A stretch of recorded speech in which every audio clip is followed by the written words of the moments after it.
Accelerator programmes काफ़ी ज़्यादा है इंडिया में। वाई कॉम्बिनेटर हो गया, 91 स्प्रिंग बोर्ड हो गया, तो ये सारे एक्चुअली में हेल्प करते हैं स्टार्टअप्स को कि पीआर स्टंट्स है ये सारे।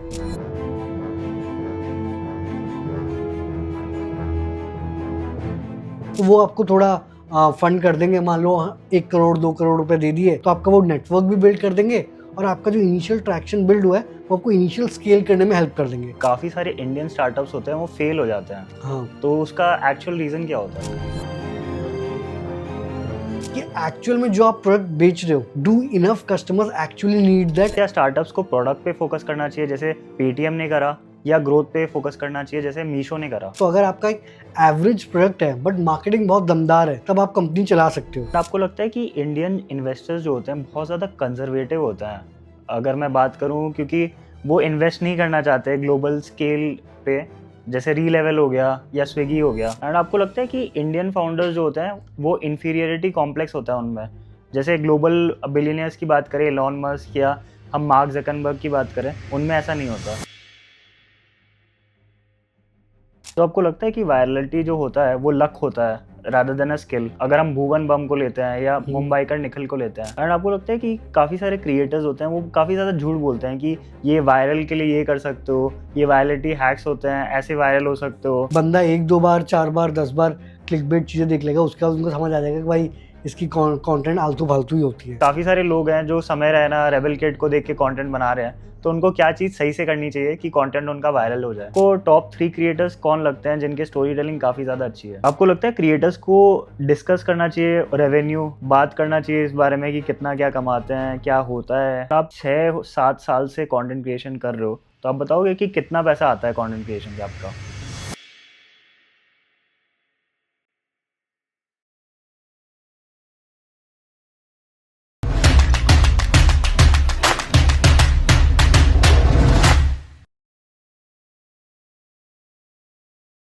Hi guys, this is Shreyansh Goyal. Welcome to my YouTube channel. So today we have a very special guest with us, who is none other than Arnav नायक. तो आप लोग ने इनका देखा होगा कंटेंट वगैरह, फाउंडर ज्ञान, स्टार्टअप ज्ञान सब बताते हैं। तो आज हम इनके साथ डिकोड करेंगे स्टार्टअप के बारे में, कंटेंट क्रिएशन के बारे में। हाय, कैसे हो आप? थैंक यू श्रेयांश, आपने इनवाइट करने के लिए। ऑल गुड, आप सुनाइए। तो आप ये बताओगे कि फाउंडर ज्ञान कैसे स्टार्ट किया? फाउंडर्स पे आपको कंटेंट वगैरह बनाना था? तो एक्चुअली इसको मैं शॉर्ट में बताऊं तो जब मैं कॉलेज में था तब इंजीनियरिंग करता था, जैसे कि इंडिया में हर मिडिल क्लास वाला डिफ़ॉल्ट ऑप्शन होता है जिनको पता नहीं होता है क्या करना है। एंड वहाँ पे मुझे मज़ा नहीं आ रहा था। फर्स्ट सेमेस्टर में समझ आ गया था कि ये नहीं करना है, बट अब मुझे समझ आ गया था कि मुझे डिस्कवर करना है कि क्या करना है। वो मैं कंटिन्यूसली एक्सप्लोर करने की कोशिश कर रहा था, डिफरेंट चीज़ें ट्राई कर रहा था। उस टाइम में ब्लॉग लिखना हो गया, फ्रीलांसिंग करना हो गया, ये सारी काफ़ी चीज़ें ट्राई करी। एंड उसके बाद मुझे समझ आया कि यार अगर हम एक बिज़नेस शुरू करते हैं तब हम काफ़ी वेल्थ भी जनरेट कर सकते हैं, काफ़ी इम्पैक्ट भी क्रिएट कर सकते हैं। तब मैंने देखा कि जो रिच लिस्ट है, जो दुनिया की रिच लिस्ट हो, इंडिया की रिच लिस्ट हो, सब में जो एंटरप्रेन्योर्स हैं, बिज़नेसमैन हैं, ये टॉप पे आते हैं। एंड स्पेशली एंटरप्रेन्योर्स को मैंने देखा कि एक जनरेशन में इन्होंने काफ़ी वेल्थ जनरेट कर पा रहे हैं। तो मैंने सोचा ये एक इंटरेस्टिंग चीज़ है कि अगर मैंने एक अच्छी प्रॉब्लम डिस्कवर करी, इसको मैं सॉल्व करूँगा, बड़ा इम्पैक्ट भी क्रिएट करूँगा, अच्छे पैसे भी कमाऊँगा। तो ये काफ़ी इंटरेस्टिंग है। तो यहाँ से मेरी जर्नी शुरू हुई। एंड शुरुआत में मैंने फ्रीलांसिंग करी और वो सब छोटे-मोटे चीज़ें करी, ब्लॉग लिखना, कोरा राइटिंग, वो सब किया, इंटर्नशिप्स। एंड फिर मैं सोचने लगा कि यार मैं कौन से आइडिया पे काम कर सकता हूँ। कॉलेज का सेकंड ईयर खत्म हो गया था, थर्ड ईयर आ गया था। मैं डिफरेंट चीज़ें ट्राई कर रहा था और मैं दूसरों के बारे में पढ़ तो रहा था। जैसे आपका हो गया बिल गेट्स हो गए, मार्क ज़करबर्ग हो गया। इनके स्टोरी से मैं काफ़ी इंस्पायर भी हो रहा था। बट मुझे ये नहीं समझ आ रहा था कि यार फर्स्ट स्टेप लें कैसे? मतलब हर हफ्ते, हर 2-3 दिन में मुझे नया आइडिया आ जाता था। बट पहला स्टेप कैसे लें, वही समझ नहीं आ रहा। और मुझे लगता था कि यार मैं तो टियर 1 सिटी में रहता हूँ, मुझे यहाँ समझ नहीं आ रहा है। मैं दोस्तों से डिस्कस करता हूँ, उनका भी वही था, सब एक्साइट हो जाते थे। शाम को बैठ के अरे ये आइडिया डिस्कस कर लिया, अरे ये आइडिया तो हम भी कर सकते हैं, वो भी कर सकते हैं। बट पहला स्टेप कैसे लें वो किसी को समझ नहीं आ रहा था। तो मैंने सोचा कि यार अगर इंडिया को डेवलप करना है, बहुत लोगों को स्टार्टअप्स बनाना पड़ेगा। और ज़रूरी नहीं टियर 1, टियर 2, टियर 3 टाउन से भी लोग स्टार्टअप्स बनाएँगे। ज़रूरी नहीं है कि इनको बहुत फ्लुएंट इंग्लिश या अच्छी इंग्लिश आती हो। चाइना में अगर आपने देखा होगा, एंटरप्रेन्योर्स को सबको इंग्लिश नहीं आती है। शाओमी के सीईओ को उतनी इंग्लिश आती नहीं, तब भी इतनी बड़ी कंपनी बना दी। तो मैंने सोचा क्यों ना मैं इंडिया के स्टार्टअप्स के स्टोरीज़ बताऊँ, क्योंकि इनके स्टोरीज़ मैं खुद भी पढ़ता था। मैं काफ़ी इंस्पायर होता था, तो क्यों ना मैं इनकी स्ट्रैटेजी स्टोरीज बताऊं, तो इससे मैं भी नई चीज़ें सीखूंगा और दूसरी ऑडियंस को भी सीखने को मिलेगा, और ऐसे ऐसे मैं इन फाउंडर्स से भी मिलूंगा, तो मुझे शायद समझ आएगा कि यार अपने स्टार्टअप का फर्स्ट स्टेप कैसे लें। तो यहाँ से मैंने स्टार्ट किया था 2017 में स्टार्टअप ज्ञान का। तो काफ़ी डिफरेंट कंटेंट टाइप्स एक्सपेरिमेंट करने के बाद ये स्टार्टअप पे फोकस करना स्टार्ट किया। फिर हमने फाउंडर ज्ञान अराउंड 2022 में स्टार्ट किया, जब हमको लगा कि फाउंडर्स भी एक हीरो समान होते हैं, जैसे हम आर्मी पीपल को मानते हैं या टीचर्स को अपने हीरोज़ मानते हैं। मुझे लगता है फाउंडर्स भी हीरोज़ हैं, क्योंकि ये सिर्फ एक इम्पैक्ट ही नहीं क्रिएट करते हैं, ये देश को भी आगे लेके जाते हैं, एम्प्लॉयमेंट भी काफ़ी जनरेट करते हैं। तो founders are the real heroes के टैगलाइन में मैंने फाउंडर ज्ञान शुरू किया, और स्टार्टअप ज्ञान का मोटो था कि मेकिंग एंटरप्रेन्योरशिप मोर एक्सेसिबल। आप ये बताओगे कि काफ़ी सारे इंडियन स्टार्टअप्स होते हैं वो फेल हो जाते हैं, हाँ, तो उसका एक्चुअल रीज़न क्या होता है? तो ऑफ कोर्स कि फेलियर के तो काफ़ी ज़्यादा डिफरेंट रीजंस हैं, but most of the reason जो बहुत कॉमन रीज़न है कि स्टार्टअप अपना प्रोडक्ट मार्केट फिट अचीव कर पा रहा है कि नहीं, कि एक्चुअल में जो आप प्रोडक्ट बेच रहे हो, do enough customers actually need that and are they willing to pay the price, और वो ऐसा प्राइस जिसमें आप भी प्रॉफिट बना पाओ। तो क्या जो आप प्रोडक्ट लेके आए हो वो कंपटीशन से बहुत डिफरेंट है, बहुत अलग है, जिसके लिए ऑडियंस पे करना चाहती है, एंड एक ऐसा प्राइस कंसिस्टेंटली पे कर रही है जिससे आप प्रॉफिट कमा पा रहे हो कि नहीं। तो ये प्रोडक्ट मार्केट फिट जो है वो most of the startups achieve कर नहीं पाते हैं। इनिशियली आपने अपने सेविंग्स, फ्रेंड्स एंड फैमिली के फंड्स या इनिशियल थोड़े इन्वेस्टमेंट से आप शुरू कर पाते हो, बट अगर आप ट्रैक्शन बिल्ड नहीं कर पा रहे हो, उतने ऑडियंस आपको पे करके खरीद नहीं रहे, आप प्रॉफिट नहीं बना पा रहे हो, तो ज़्यादा टाइम सस्टेन करना टफ है। तो मेजर रीज़न तो यही है। तो आप ये बताओगे कि एक्सेलरेटर प्रोग्राम्स काफ़ी ज़्यादा हैं इंडिया में, वाई कॉम्बिनेटर हो गया, 91 स्प्रिंग बोर्ड हो गया, हम्म। तो ये सारे एक्चुअली में हेल्प करते हैं स्टार्टअप्स को कि पीआर स्टंट्स है ये सारे? नहीं, तो दो चीज़ें होते हैं, एक इंक्यूबेटर्स होते हैं, एक एक्सलेटर्स होते हैं। Incubators mostly long term programs होते हैं, आपके कॉलेजेस के साथ टाई अप होते हैं, काफ़ी मोस्टली सारे आईआईटीज़ में इंक्यूबेशन प्रोग्राम होता है। उसमें आप 6 महीने का 12 महीने का प्रोग्राम लेते हो, वो आपको एक छोटा सा ऑफिस स्पेस भी देते हैं, और मेंटरशिप और दूसरे जो फंडिंग ऑप्शंस होते हैं, फंडिंग स्कीम्स होती है, वो सारी चीज़ें प्रोवाइड करते हैं। एक्सलेटर यूजुअली 3 महीने का एक प्रोग्राम होता है, जिसमें जो बड़े-बड़े फंड है, सेक्वा सर्ज का हो गया, एक्सेल का हो गया, इन सब के अपने एक्सेलरेटर प्रोग्राम्स होते हैं, जिसमें मान लो आपने आइडिया ले आए हो, थोड़ा बहुत ट्रैक्शन बिल्ड कर दिया है, अब आपको जल्दी स्केल करना है, तो वो आपको थोड़ा फंड कर देंगे। मान लो 1 करोड़ 2 करोड़ रुपए दे दिए, थोड़ा इक्विटी ले लिया, 5% 10% इक्विटी ले लिया है, तो आपका वो नेटवर्क भी बिल्ड कर देंगे, और आपका जो इनिशियल ट्रैक्शन बिल्ड हुआ है वो आपको इनिशियल स्केल करने में हेल्प कर देंगे। तो उसमें आपको मेंटरशिप, गाइडेंस और कोई मेंटर चाहिए, वो सारा चीज़ दे देंगे। तो अगर आप अच्छे एक्सेलरेटर लेते हो, चाहे वो सेक्वा सर्ज हो गया, एक्सेल एटम्स हो गया, अब तो बहुत सारे वो आ गए हैं, एक्सेलरेटर कंपनीज आ गए हैं, जिसमें आपको इनिशियल लेवल पे अच्छी फंडिंग मिल सकती है, और अगर आपने ट्रैक्शन बिल्ड किया, बहुत जल्दी स्केल कर सकते हो। एंड अगर मैं स्टार्टअप की एडवाइस के बारे में बात करूँ तो सारे यूज़लेस होते हैं। एंड अगर मैं इसमें बात करूँ तो कुणाल शाह हो गया या विजय शेखर शर्मा हो गया, इनके एडवाइस लोग क्यों सुनना चाहते हैं ब्लाइंडली? नहीं, तो एक्चुअल में होता क्या है कि वो काफ़ी अच्छे तरीके से समझाते हैं, बट मैंने जो नोटिस किया है कि the most important thing is कि आप शुरू करो। ये सब एडवाइस लेना वो सब ठीक है, बट अगर आपने कुछ प्रोग्रेस नहीं किया है, अगर आप थोड़ा-थोड़ा प्रोग्रेस कर रहे हो, तो आपको आराम से अच्छी एडवाइस मिल जाएगी। बट अगर आप कुछ कर ही नहीं रहे हो, बस आप वही देख रहे हो, सपने देख रहे हो कि यार मेरा आइडिया ऐसा होगा, मैं ऐसे कर लूँगा, उसका वैसे कर लूँगा, फिर ऐसे कर लूँगा, बट आप एक्चुअल में कर नहीं रहे हो, तो वो एडवाइस जो है ना, वो सुनने में अच्छी लगती है, उसमें कुछ वो कहानी जैसी हो जाती है। तो जो अच्छा स्टोरी टेलर है, लोग उसकी कहानी सुनना पसंद करते हैं, बट जब तक आप करोगे नहीं, तो इट्स लाइक कि किसी ने, एक एंटरप्रेन्योर ने बोला था कि यार स्विमिंग के बारे में आप कितने भी वीडियोज़ देख लो, कितनी भी पढ़ाई कर लो, जब तक आप स्विमिंग पूल में कूदोगे नहीं, तब तक तो स्विमिंग शुरू नहीं कर सकते ना। या अगर आपको फुटबॉल मैच देखना है, तो आपको फील्ड के अंदर घुसना पड़ेगा। फील्ड के बाहर से आप कितना भी कुछ कर लो, होगा नहीं कुछ। ओके। एंड मैं काफ़ी ज़्यादा सुना है कि बूटस्ट्रैपिंग और फंडिंग उठाने में लोगों का काफ़ी ज़्यादा डिफरेंट ओपिनियंस रहता है। तो लोग बोलते हैं कि बूटस्ट्रैपिंग ही करना चाहिए, बट काफ़ी कंपनीज है जो फंडिंग उठा के काफ़ी अच्छा कर रही है, जैसे ज़ोमैटो हो गई, रेज़र पे हो गई। आप बताओगे कि क्या करना चाहिए एक स्टार्टअप को? तो अनलेस आप बहुत बहुत बड़े स्केल में कर रहे हो, जैसे आपने ज़ोमैटो का एग्जांपल लिया या रेज़र पे का एग्जांपल है, ये प्लेटफ़ॉर्म्स है, ये बहुत बड़े स्केल पे ऑपरेट कर रहे हैं, एंड इसमें मोस्टली 1-2 विनर्स होते हैं, तो विनर टेक ऑल मार्केट होता है। तो जो जल्दी विनर बन गया वो मोस्टली फिर इवेंचुअली पैसे कमाता है। तो अनलेस आप बहुत बड़े स्केल पे नहीं कर रहे हो तो फंडिंग की उतनी ज़रूरत नहीं है, क्योंकि इन्वेस्टर भी उन्हीं स्टार्टअप्स को फंड करता है जिसमें उसके एम होता है कि 100x 1000x रिटर्न हो। तो अगर आप नॉर्मल कोई छोटा सा फूड की मतलब रेस्टोरेंट खोल रहे हो, कोई फैशन की दुकान खोल रहे हो, छोटे स्केल में करने का कुछ कर रहे हो, तो उसमें आपको फंडिंग की ज़रूरत नहीं है। और अगर आप बड़ा कुछ खोल भी रहे हो जिसमें प्लेटफॉर्म प्ले है, विनर्स टेक ऑल मार्केट है, वो ट्रैक्शन बिल्ड करने के लिए आपको इनिशियल लेवल पे उतनी फंडिंग चाहिए नहीं होती। बहुत एज केसेस में चाहिए कि आप कुछ एआई का कुछ तगड़ा कर रहे हो, तो नहीं तो आप अपना जो इनिशियल एमवीपी है, जो मिनिमम वायबल प्रोडक्ट है, जिसमें आप ऑडियंस का ट्रैक्शन दिखा पा रहे हो, उसके लिए आपको फंडिंग नहीं चाहिए। बट अगर आप कुछ बहुत बड़ा करने का सोच रहे हो, आप कोई स्पेस टेक स्टार्टअप बना रहे हो, उसमें फिर चाहिए होगा आपको फंडिंग। बट आप मान के चलो 90 छोड़ो, मैं 95% स्टार्टअप्स को फंडिंग नहीं चाहिए होती है मोस्टली। और वो जो 5-10% है जो बहुत हाई ग्रोथ बिग मार्केट में प्ले करना चाहते हैं, उनको फंडिंग लेनी चाहिए। एंड क्या स्टार्टअप्स को प्रोडक्ट पे फोकस करना चाहिए जैसे पेटीएम ने करा, या ग्रोथ पे फोकस करना चाहिए जैसे मीशो ने करा?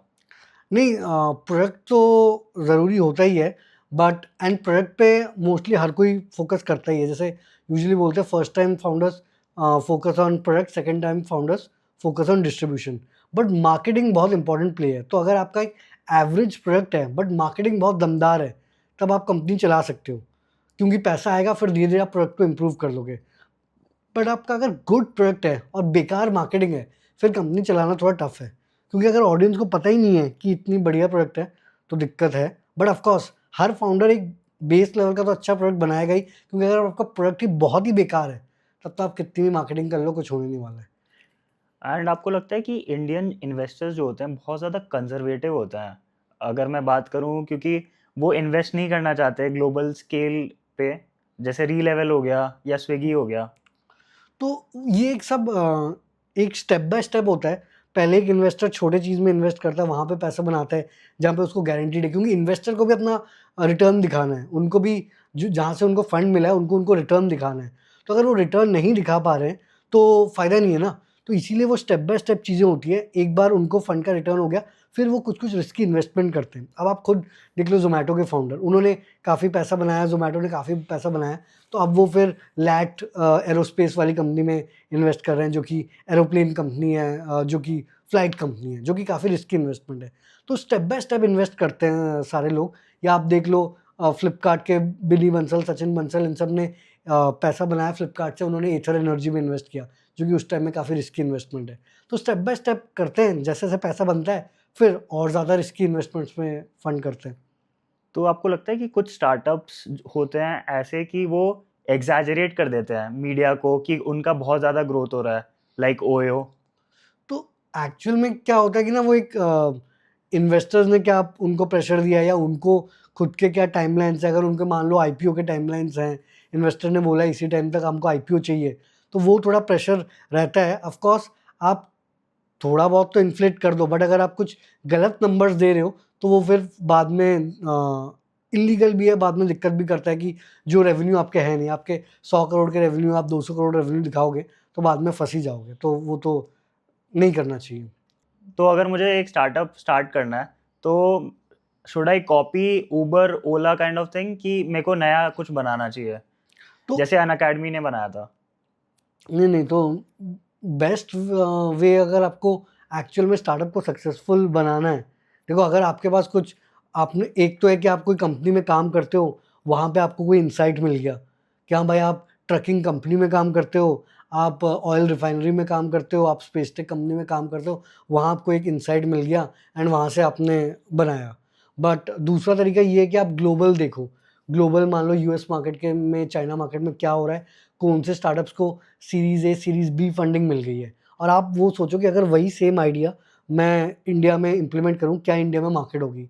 अब ज़रूरी नहीं है कि जो वहाँ पे series A, series B funding मिल गया ज़रूर चलेंगे, बट 10% ऐसे आइडियाज़ होंगे जो आपको लगेगा कि यार ये आइडिया मैं यहाँ पे इंडियन ट्विस्ट के साथ करूँ तो चलेगा। जैसे आपका फ्लिपकार्ट हो गया, जो कि इंस्पायर्ड फ्रॉम से अमेज़न है, ओयो हो गया इंस्पायर्ड फ्रॉम एयरबीएनबी है, या आपका ओला हो गया इंस्पायर्ड फ्रॉम उबर है, बट उन्होंने अपना इंडियन ट्विस्ट भी लेके आया है।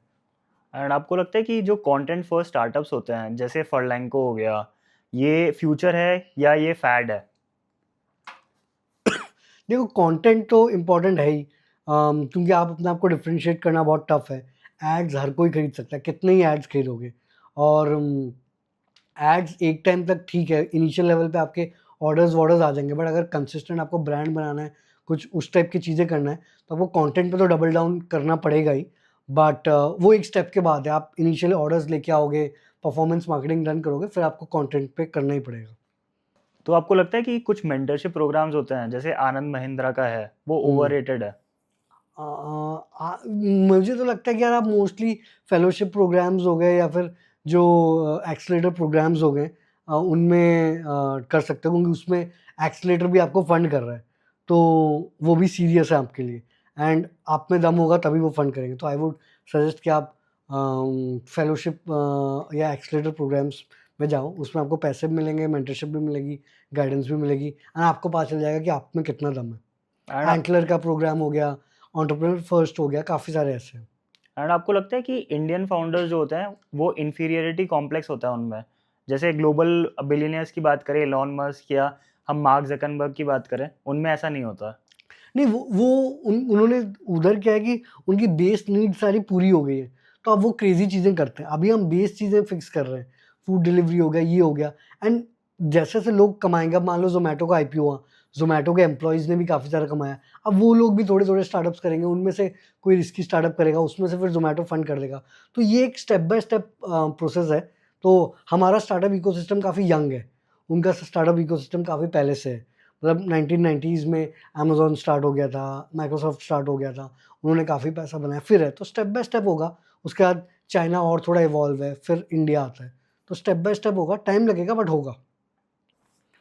तो आपको लगता है कि यूट्यूब एल्गोरिदम्स जो है वो ओरिजिनलिटी को डिस्ट्रॉय कर रहा है, और इसमें कुछ क्रिएटर्स होते हैं जैसे रणवीर अलाबादिया या सेजल कुमार, ये फेवर हो जाते हैं?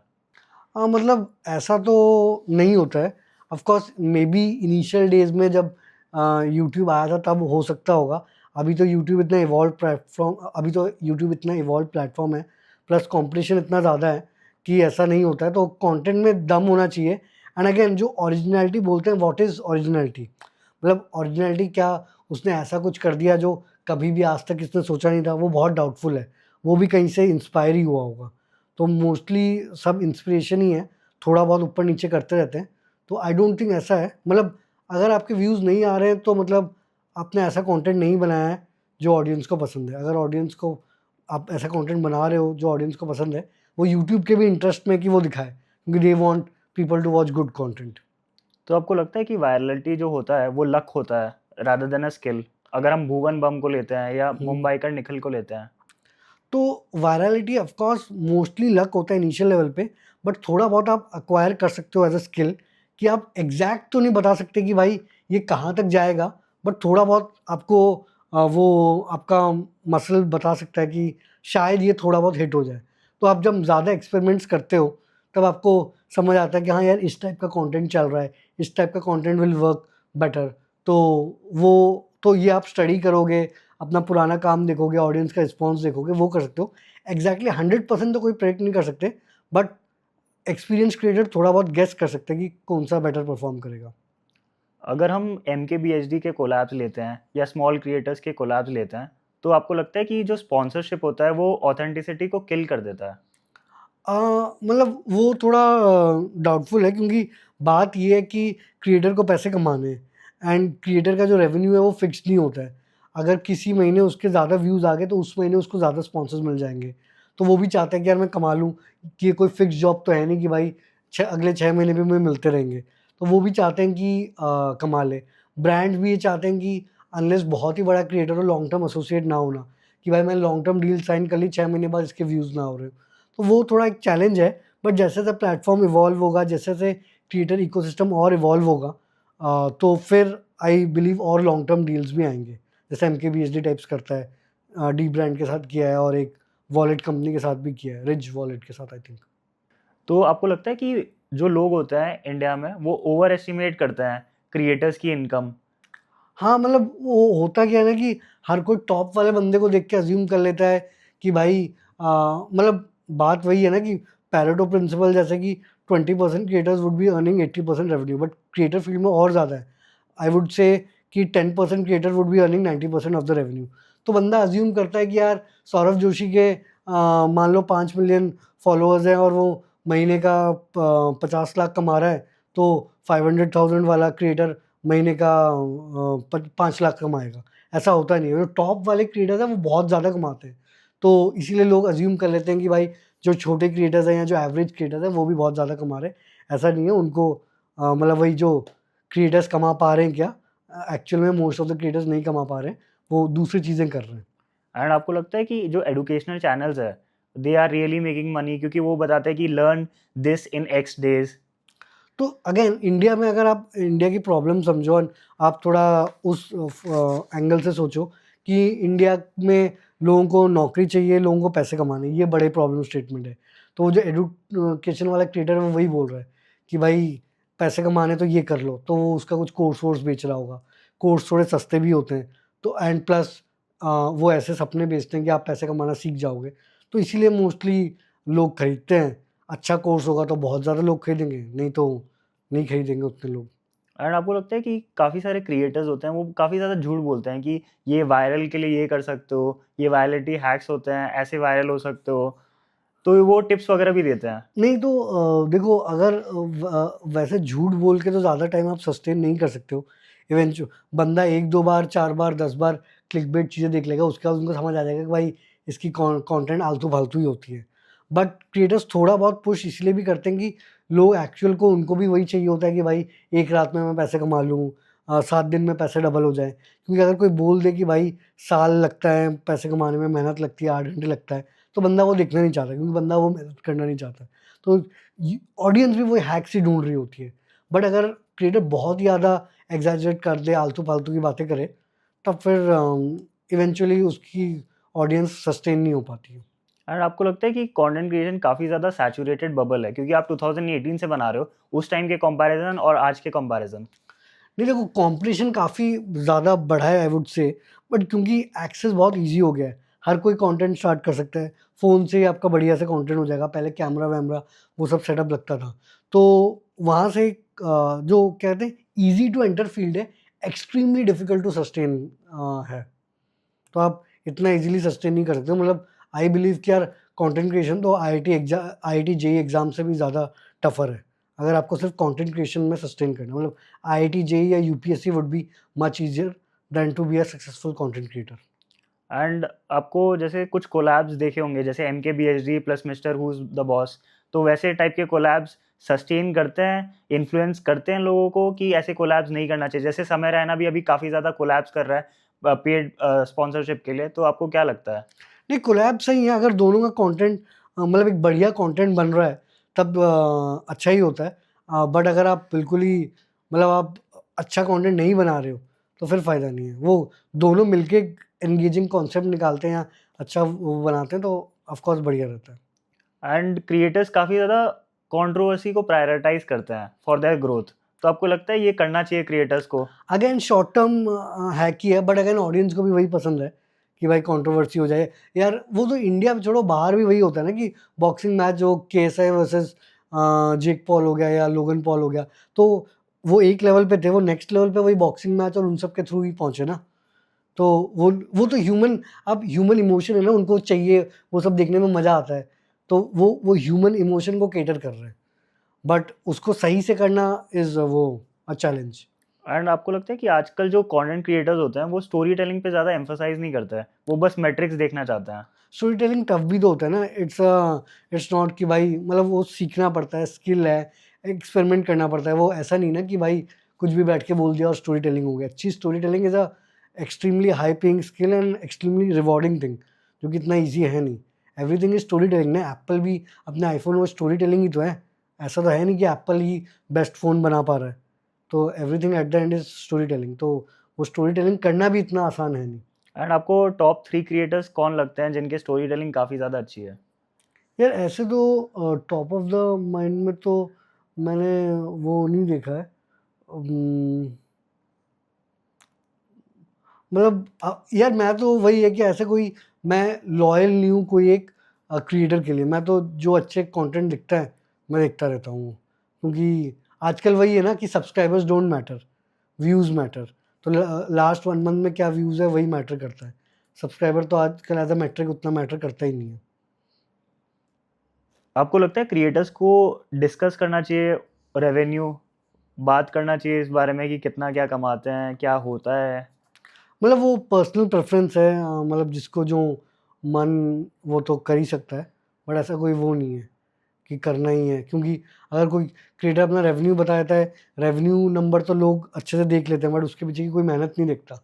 उनको लगता है बस वीडियो तो बना के कमा रहे हैं पैसा, तो वो लोग भूल जाते हैं।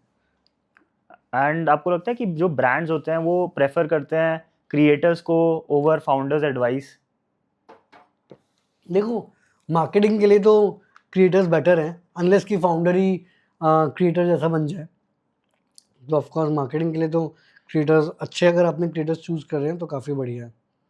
एंड वेस्टर्न आइडियाज़ को हम काफ़ी ज़्यादा फॉलो करते हैं, तो मोस्ट कंटेंट क्रिएटर्स जैसे गैरी वी, उनके स्टाइल में लोग बोलना चाहते हैं, बताना चाहते हैं कंटेंट, तो आप उसके बारे में बताओगे? नहीं देखो, वेस्टर्न जो वीडियो कॉन्सेप्ट्स हैं, आइडियाज़ हैं, उनसे आप इंस्पायर होके बना सकते हो content, but style of content copy करना इज़ ऑलमोस्ट इम्पॉसिबल, क्योंकि स्टाइल तो सबका एक यूनिक होता है ना, उसको कितना ही कॉपी करोगे। आप फॉर एग्जांपल ले लो ना, अगर आप शाहरुख खान को कॉपी करते हो, you can't be better than Shahrukh Khan, you will always be second best Shahrukh Khan. तो वो वाली बात है। तो आप content type, style, sorry content type, formats, वो सब से इंस्पिरेशन ले सकते हो, बट कंटेंट स्टाइल वो कॉपी करना तो ऑलमोस्ट इम्पॉसिबल ही है, और करना नहीं चाहिए, क्योंकि फिर आपकी आइडेंटिटी नहीं बनेगी। एंड ऐसा कोई वायरल एडवाइस है क्या जो स्टार्टअप फाउंडर्स को मिलती है लेकिन वो गलत एडवाइस है? स्टार्टअप फाउंडर्स को तो यार वही मिलती है, मतलब लोगों को लगता है कि भाई स्टार्टअप खोलेंगे तो बहुत पैसे कमा लेंगे, कि हाँ भाई वो मिल जाएगा, क्या कहते हैं, इन्वेस्टमेंट मिल जाएगी या स्टार्टअप चल जाएगा, ज़िंदगी बदल जाएगी, या 2-3 साल में एग्जिट मिल जाएगा। तो वही है कि मतलब पैसों के लिए तो मत ही करो स्टार्टअप, जॉब में ज़्यादा पैसे कमा लोगे mostly. Okay, got it. And आपको लगता है कि जो एंजल इन्वेस्टर्स होते हैं, जो वो काफ़ी ज़्यादा हेल्प करते हैं स्टार्टअप को, क्या करना चाहिए? वीसीज़ के पास जाना चाहिए, एंजल इन्वेस्टर्स के पास जाना चाहिए? मतलब जिसका भी एक्सेस हो आपके पास वो कर सकते हो, बट आइडियली आप अपना आइडिया पे काम करना शुरू करो, एमवीपी बनाओ, देखो ट्रैक्शन बिल्ड हो पा रहा है कि नहीं, जो आपकी लर्निंग्स वर्निंग्स है वो शेयर करो, वीडियो में कर सकते हो तो वीडियो में करो, नहीं कर पा रहे हो तो लिंक्डइन में डाल के करो। तो लोग खुद से खुद बाय खुद आपके साथ एंगेज करेंगे, आप खुद बाय खुद रीच करोगे। मतलब हर इंसान को प्रूफ ऑफ वर्क चाहिए, तभी दूसरा बंदा हेल्प करना चाहता है। अगर मैं कोई प्रोडक्ट बना रहा हूँ, वो अच्छा प्रोडक्ट है एंड मेरी ऑडियंस नहीं है उसके लिए, तो वो सुसाइड ही माना जाता है अगर मैं बात करूँ तो। नहीं, इनिशियल लेवल पे अगर आपने एमवीपी बनाया हुआ है, आप परफॉर्मेंस एड्स पे भी वो बेच सकते हो, और देख सकते हो कि, और फिर जिनको बेचा है उनको कॉल करके उनका फीडबैक ले सकते हो, देखने के लिए कि हाँ भाई उनको पसंद आ रहा है, नहीं आ रहा है, रिपीट ऑर्डर है कि नहीं। तो ज़रूरी नहीं है उसके बाद फिर, क्योंकि कंटेंट भी एक time consuming, time intensive, resource intensive काम है। तो अगर आप अगर आप पहले से ही कंटेंट क्रिएटर हो फिर तो बढ़िया ही है, आप शुरू कर दोगे, बट पहले से नहीं हो तो इट्स नॉट दैट ईज़ी करना, कि आप स्टार्टअप भी कर रहे हो, कंटेंट क्रिएशन भी कर रहे हो, साइड बाय साइड इतना ईज़ी नहीं है, स्टार्टिंग में एटलीस्ट।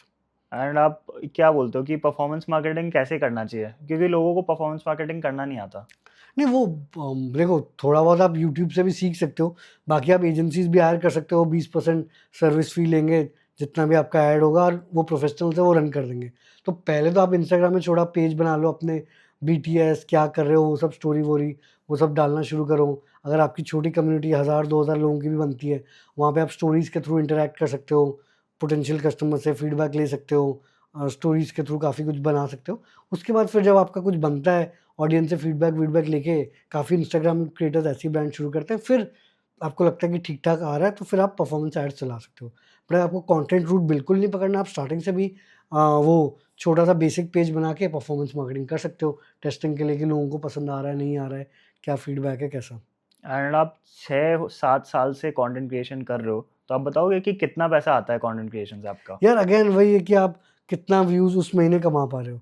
अगर उस महीने आपके ऑर्गेनिक व्यूज़ मान लो, और कौन से नीश में आप ऑपरेट कर रहे हो। लॉन्ग फॉर्म वीडियोज़ में आप अगर मिलियन व्यूज़ ला पा रहे हो, तो आपको एड रेवेन्यू में आराम से लाख 2 लाख रुपए आराम से आ सकता है। बट मेन फिर स्पॉन्सर्स भी काफ़ी सारे आएँगे अगर आप लॉन्ग फॉर्म में इतना व्यूज़ ला पा रहे हो। तो मेन तो गेम वही है कि आप व्यूज़ कितना ला पा रहे हो। एंड अगर कोई यूट्यूबर है उसको स्पॉन्सर्स चाहिए, तो उसको क्या करना चाहिए? मतलब वो स्पॉन्सर्स पे फोकस कर रहा है तो क्या करना चाहिए? यार वही अगेन अच्छा कंटेंट बनाओगे, ऑर्गेनिक रीच अच्छी होगी, ब्रांड्स खुद ब खुद तुम्हें ढूँढ के अप्रोच करेंगे ब्रांड इंटीग्रेशन के लिए। तो इसमें तो वही है कि गेम अच्छा कंटेंट बनाओगे, व्यूज़ आएँगे, तो ब्रांड्स आपके पीछे भागेंगे ही। आपको कहीं जाने की ज़रूरत नहीं है। एंड कोई हैक है क्या कि वायरलिटी का? क्योंकि आप इतने टाइम से कर रहे हो तो आपको पता होगा। नहीं, हैक तो बस वही है कि दूसरा कंटेंट देखो, जो कंटेंट अच्छा चला है, उसी फॉर्मेट को थोड़ा अपना ट्विस्ट देके, उसको थोड़ा बेटर करके, उससे इंस्पिरेशन लेके आप बनाओगे तो थोड़ा ईज़ियर होगा, रादर देन ग्राउंड अप से खुद कुछ सोचना। एंड अगर मैं बात करूँ इंस्टाग्राम की, तो इंस्टाग्राम पे कैसे कंटेंट बनता है? मतलब वो 3 सेकंड हुक अच्छा होना चाहिए, क्या होना चाहिए वायरल करने के लिए? हाँ, वो तो है ही कि भाई आपका स्टार्टिंग का 3 सेकंड हुक काफ़ी अच्छा होना चाहिए। जो फ्लो ऑफ कंटेंट है, वो काफ़ी बढ़िया होना चाहिए कि भाई स्टोरी टेलिंग है, उसको रि ऑडियंस रिटेन भी हो रहा है, बट उसको पता है कि एंड में उसको कुछ वैल्यू मिल रही है। तो एंगेजिंग भी होना चाहिए, अच्छी वैल्यू भी मिलनी चाहिए, जो आप बोल रहे हो स्टार्टिंग में वो डिलीवर भी होना चाहिए। तो मेन तो 3 सेकंड का हुक अच्छा हो, फ्लो अच्छा हो, 30-40 सेकंड का कंटेंट हो, तो काफ़ी अच्छा चलता है। एंड जैसे आपने बताया कि 30-40 सेकंड का ही कंटेंट होना चाहिए। अगर उससे ज़्यादा होता है तो लोग पुश नहीं करते क्या नहीं, इंस्टाग्राम? नहीं, उसपे फिर आपका कंटेंट और ताबड़तोड़ होना चाहिए। तो बेसिकली वो एक मेट्रिक ये भी होता है ना कि अगर आपका वॉच थ्रू रेट कितना है, कि अगर 40 सेकंड का कंटेंट है, अगर 30 सेकंड लोग देख रहे हैं, तो आपका एवरेज वॉच टाइम मतलब सर जो वॉच परसेंटेज है वो काफ़ी ज़्यादा है, तो ज़्यादा लोगों को रिकमेंड करेगा। क्योंकि मान लो कि आपका 1 मिनट का कंटेंट है, 30 सेकंड ही लोग देख रहे हैं, तो सिर्फ 50% वॉच टाइम है।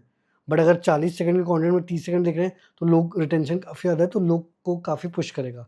तो बेसिकली आपको ये देखना है कि ऑडियंस का टाइम वेस्ट ना हो, तो उस पे फ़ोकस करना है। अगर ऐसा कुछ कंटेंट है जो बहुत लंबा है, तो वो आप बना सकते हो। तो जैसे काफ़ी सारे लोग हैं जो समय रैना, रेबेल किड को देख के कंटेंट बना रहे हैं, तो उनको क्या चीज़ सही से करनी चाहिए कि कंटेंट उनका वायरल हो जाए? देखो, वायरल तो देखो समय रैना, रेबेल किड उनको भी काफ़ी टाइम लग गया। उनको भी अपने ऑडियंस बनाने में ये सब में समय रैना पूरे लॉकडाउन रात-रात भर बैठ के चेस स्ट्रीम्स और वो सारी चीज़ें करी। ऑडियंस वो बनाया उसने, तो इतना ईज़ी नहीं है बट ये एक लंबा प्रोसेस ही होने वाला है। तो आप अगर मान लो शॉर्ट फॉर्म कंटेंट बना रहे हो, तो 100 वीडियो तो आप मिनिमम सोच के चलो कि 100 वीडियो तो लगेंगे ही। उससे पहले आप सोचो ही मत। तो 100 वीडियो का आप प्लान लेके चलो। 100 वीडियो अगर आप थ्राइस अ वीक डालते हो, तो आपको करीब 30-35 हफ्ते लग जाएँगे। तो that is close to 6-8 months लग जाएँगे। तो आप कंसिस्टेंटली करोगे, ऑडियंस का क्या फीडबैक आ रहा है, दूसरे आपके नीश के क्रिएटर्स क्या बना रहे हैं, उससे इंस्पायर होके उस टाइप के कंटेंट बनाओगे, तो 100 वीडियो अगर आप बनाओगे, तो आई थिंक 10,000 फॉलोअर्स तक आप आराम से पहुँच सकते हो। एंड काफ़ी ज़्यादा फ्रीलांसिंग भी करी है आपने, तो बताओगे कि कुछ फ्रीलांसिंग टिप्स कि क्या करना चाहिए अगर एक बंदा फ्रीलांसिंग करना चाह रहा है? देखो फ्रीलांसिंग तो शुरुआत में अगर आपके पास प्रूफ ऑफ वर्क है तो आसान हो जाता है। अगर आपका प्रूफ ऑफ वर्क नहीं है, कुछ भी नहीं किया है, तो आप कुछ कोई एक प्रोजेक्ट ले सकते हो। मान लो डिज़ाइन का प्रोजेक्ट है, तो आप ज़ेप्टो या आप लोगो डिज़ाइन करते हो, ज़ेप्टो के लोगो डिज़ाइन करके उसको लिंक्डइन पे डाला, अपने क्यों ऐसा डिज़ाइन किया या कुछ इंटरेस्टिंग आप कंटेंट राइटर हो, किसी टॉपिक पे अच्छा कंटेंट लिख के आपने लिंक्डइन पे डाला, इंस्टाग्राम पे डाला, वो सब करके आप दिखाओगे कि ये मैं काम कर सकता हूँ, कर सकती हूँ। वो आप दिखाओगे कि आप कि ये काम है। फिर आप थोड़े सस्ते में काम करोगे एंड वहाँ पे आप टेस्टिमोनियल अगर आपको अच्छी मिली, अगर आपने अच्छा कंटेंट बनाया, अच्छा डिलीवर किया, फ़ोकस करो कि आप उनसे एक टेस्टिमोनियल ले लो, चाहे टेक्स्ट टेस्टिमोनियल भी हो। उसके बाद फिर आपको टेस्टिमोनियल जैसे आते रहेंगे, रेगुलर ऑर्डर्स जैसे आते रहेंगे, अगर आपने अच्छा काम किया, तो वर्ड ऑफ माउथ में वही आप उनसे रेफ़रल ले सकते हो। उनको रेफ़रल बेनिफिट दे सकते हो कि भाई अगर आप मुझे एक रेफ़रल देते हो तो मैं आपको 20% डिस्काउंट दे दूँगा आपके काम में। तो खुद से रेफ़र भी करेंगे और ऐसे आपको ऑर्डर्स मिलना स्टार्ट होगा। एंड आप बताओगे कि कोई टीम प्लेटफ़ॉर्म अगर मैं फ्रीलांसर हूँ तो उसमें मुझे रजिस्टर कर लेना चाहिए? यार आजकल तो इतने प्लेटफ़ॉर्म हैं, मैं फाइवर पे किया था। मेरे दोस्तों ने मैंने देखा अपवर्क पे भी काफ़ी अच्छा किया बट अब कॉम्पिटिशन बहुत हाई है। बट अगर आप अच्छे से कर रहे हो तो आप लिंक्डइन के थ्रू भी लिंक्डइन में अच्छी प्रोफ़ाइल बना के या डिज़ाइन की हो तो बिहेंस है, वो सब चीज़ें हैं, वहाँ पे कर सकते हो। तो मेनली अपने आप को एक अच्छा चीज़ बनाओ खुद से भी और उसको उसके बारे में बात भी करो और एंगेज भी करो। लिंक्डइन हो गया, इंस्टाग्राम हो गया, रेडिट हो गया, ट्विटर हो गया, वहाँ पे काफ़ी अच्छे अपने थॉट्स वॉट्स शेयर करो, ओपिनियन शेयर करो। जो दूसरे लोग आपके फ़ील्ड है उनके चीज़ों पे भी कमेंट करो, अपने ओपिनियन शेयर करो। लगना चाहिए कि आपको कुछ आता है एंड आपने कुछ किया है। बट अगर स्किल नहीं है फिर तो पहले स्किल ही सीख लो। एंड आपने फ्रीलांसिंग से भी 10 लाख कमाया है, तो हम्म आप ये बताओगे कि इसमें आपने क्या क्या स्ट्रैटेजीज लगाई थी? यार इनिशियल लेवल पे तो अपना ये था कि कंटेंट राइटिंग आता था, तो हमने फाइवर में शुरू किया था और वहाँ पे डॉलर में मिलते थे, मिनिमम $5 का मिलता ही था उस टाइम में। अभी भी वही है। तो फोकस ये था कि हमने देखा कि जो टॉप गिग्स है, उसमें गिग्स होते हैं कि टॉप लोग क्या प्रोवाइड कर रहे हैं, तो वही हम देख के जो बंदा $20-25 में देता था, हम कोशिश करते हैं कि हम $5 पे कर सकते हैं, क्योंकि वहाँ पे मे बी जो फ्रीलांसर है वो यूएस का है, तो उसको ज़्यादा चार्ज करना है। हम इंडिया के हैं तो हम थोड़ा कम चार्ज में इनिशियल लेवल पे कर सकते हैं। तो जो $20-25 में दे रहा था, क्या हम $5-10 पे दे सकते हैं। तो एक चीज़ ये किया।